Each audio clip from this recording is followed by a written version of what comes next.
ഒബാദ്യ അധ്യായം 1. ഏദോമിന് ശിക്ഷ. ഒബാദ്യയെക്കുണ്ടായ ദർശനം.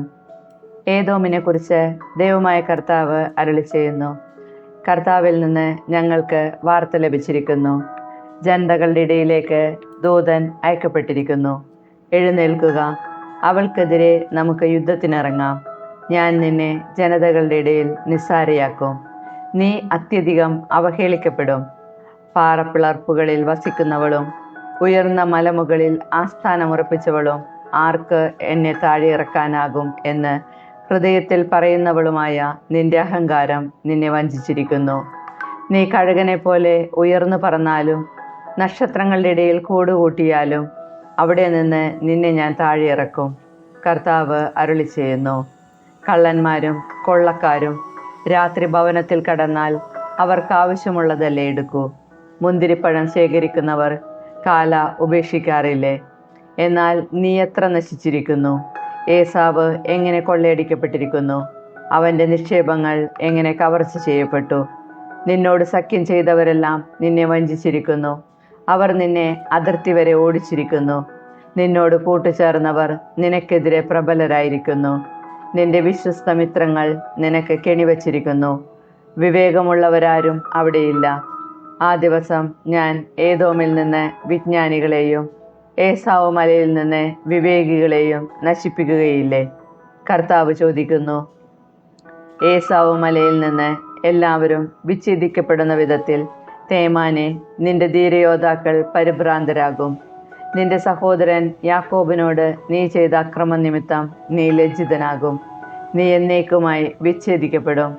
അന്യർ അവൻ്റെ സമ്പത്ത് അപഹരിക്കുകയും വിദേശീയർ അവൻ്റെ കവാടം കടക്കുകയും ജെറുസലേമിനു വേണ്ടി നറുക്കിടുകയും ചെയ്തപ്പോൾ നീ അവരിലൊരുവനെ പോലെ മാറി നിന്നു. നിന്റെ സഹോദരൻ്റെ കഷ്ടതയുടെ നാളിൽ നീ ഗർവോടെ സന്തോഷിക്കരുതായിരുന്നു. യൂദായുടെ വിനാശത്തിൻ്റെ നാളിൽ നീ ആഹ്ലാദിക്കരുതായിരുന്നു. അവരുടെ ദുരിതത്തിൻ്റെ നാളിൽ നീ വമ്പ് പറയരുതായിരുന്നു.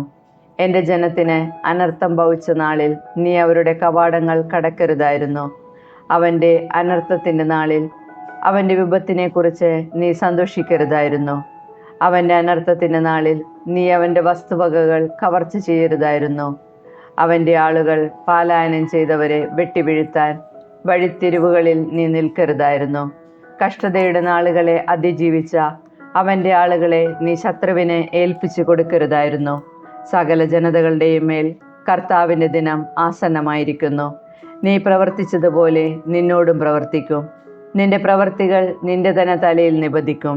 എൻ്റെ വിശുദ്ധ പർവ്വതത്തിൽ വെച്ച് നീ പാനം ചെയ്തതുപോലെ ചുറ്റുമുള്ള എല്ലാ ജനതകളും പാനം ചെയ്യും. അവർ കുടിക്കുകയും വിഴുങ്ങുകയും ചെയ്യും. ജനിച്ചിട്ടേയില്ലെന്ന് തോന്നുമാറ് അവർ അപ്രത്യക്ഷരാകും. ഇസ്രായേലിന് രക്ഷ. എന്നാൽ സിയോൻ മലയിൽ രക്ഷ പ്രാപിച്ച കുറേ പേർ ഉണ്ടായിരിക്കും. അവിടം വിശുദ്ധമായിരിക്കും. യാക്കോബിൻ്റെ ഭവനം തങ്ങളുടെ വസ്തുവകകൾ വീണ്ടെടുക്കും. യാക്കോബിൻ്റെ ഭവനം അഗ്നിയും ജോസഫിൻ്റെ ഭവനം തീജ്വാലയുമായിരിക്കും.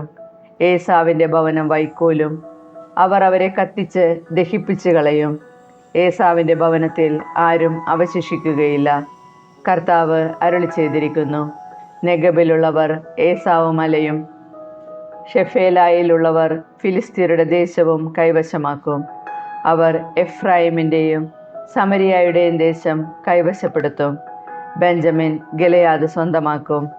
ഹാലായിലുള്ള ഇസ്രായേലരായ പ്രവാസികൾ സരേഫാത്ത് വരെയുള്ള ഫെനീഷ്യ പ്രദേശം കൈവശമാക്കും. സെഫരാദിലുള്ള ജെറുസലേമിലെ പ്രവാസികൾ നെഗബിൻ്റെ നഗരങ്ങൾ സ്വന്തമാക്കും.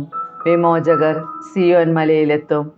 അവർ ഏസാവ് മലയെ ഭരിക്കും.